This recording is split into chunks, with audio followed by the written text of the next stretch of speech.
What is real freedom? What real freedom is? Earlier, you acknowledged that you do not want to be disliked by anyone and said, There is no there is no anywhere in would you go so far as to actually want to be disliked. Right. Well, I'm the same way. I have no desire to be disliked by other people. I would say that no one would go so far as to actually want to be disliked is a sharp insight. It's a universal desire. Even so, regardless of our efforts, there are people who dislike me and people who dislike you. This, too, is a fact. When you are disliked or feel that you are being disliked by someone, what state of mind does it put you in? Very distressed, to put it simply. I wonder why I've come to be disliked and what I did or said that might have been offensive. I think I should have interacted with people in a different way, and I just put and brood over it, and I'm ridden with guilt. Not wanting to be disliked by other people. To human beings, this is an extremely, entirely natural desire and an impulse. Kant, the giant of modern philosophy, call this desire inclination. Inclination, yes, it is one's instinctive desires, one's impulsive desires.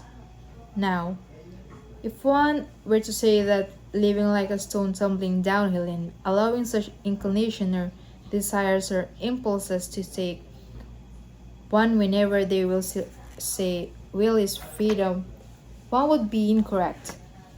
To live in such way is only to be slave to one's desires and impulses.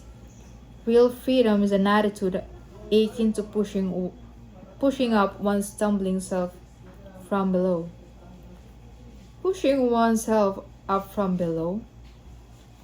A stone is powerless. Once it has begun to roll downhill, it will continue to roll until released from the natural laws of gravity and inertia. But we are not stones. We are human beings who are capable of resisting inclination.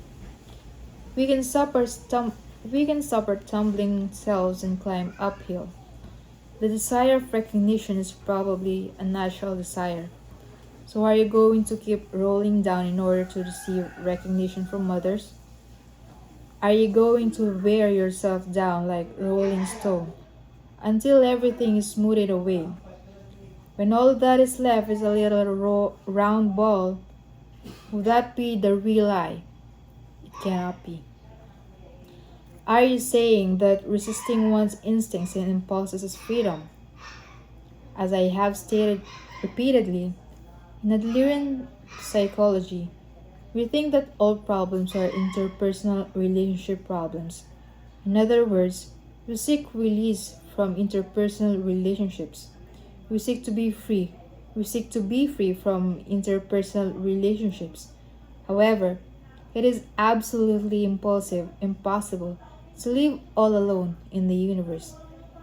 In in light of what we have discussed until now, the conclusion we reach regarding what is freedom should be clear. What is it? In short, that freedom is being liked, that freedom is being disliked by other people. Huh? What was that? Is that you are disliked by someone. It is proof that you are exercising your freedom and living in freedom, and a sign that you are living in accordance with your own principles. But, but, it is certainly distressful to be disliked. If people, if possible, one would like to live without being disliked by anyone. One wants to satisfy one's desire for recognition, but conduct but conducting but conducting oneself in such a way as to not be disliked by anyone is an extremely unfree way of living and is impossible. There is a cost incurred when one wants to exercise one's freedom, and the cost of freedom in interpersonal relationships is that one is disliked by other people. No, that's totally wrong. There is no way that there is no way that could be called freedom. That's a diabolical way of thinking to cause on one into evil doing. You've probably you've probably been thinking of freedom. You've probably been thinking of freedom as release from organizations. The breaking away from your home or school, your company or your nation is freedom. However, if you were to break away from your organization, for instance, you would not be able to gain real freedom unless one is unconcerned by other people's judgments, has no fear of being disliked by other people, and pays the cost that one might never be recognized. One will never will be able to follow through in one's way of living. That is to say, one will not be able to be free. Be disliked by other people. Is that what you're saying? What I'm saying is, don't be afraid of being disliked. But that's I'm not telling you to go through I'm not telling you I'm not telling you to go so far as to live in such a way that you will be disliked, and I'm not saying engage in wrongdoing. Please do not misunderstand that. No? Then let's change the question. Can people actually endure the weight of freedom? Are people that strong to not care if one is disliked by one's own parents? Can one become so righteously defiant?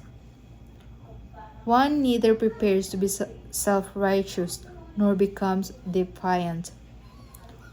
One just separates tasks. There, there may be a person who does not think well of you, but that is not your task. And again, thinking things like, he should like me, or I've done all this, so it's strange that he doesn't like me, is a reward oriented way of thinking of having intervened in another person's tasks. One moves forward without fearing the responsibility of being disliked. One does not live as if one were rolling downhill, but instead climbs a slope that lies ahead. That is freedom for human being. Suppose that I have two choices in front of me. A life in which all people liked me, and a life in which there are people who dislike me, and I was told to choose one. I would choose the latter without a second thought. Before being concerned with what others think of me, I want to follow through with my own being. That is to say, I want to live in freedom. Are you free now? Yes, I am free. You do not want to be disliked, but you don't mind if you are. Yes, that's right. Not wanting to be disliked is probably my task, but whenever, but whether or not, and but whether or not, but but whether or not so and so dislikes me is the other person's task. Even if there is a person who doesn't think well of me, I cannot intervene in that. I cannot intervene in that.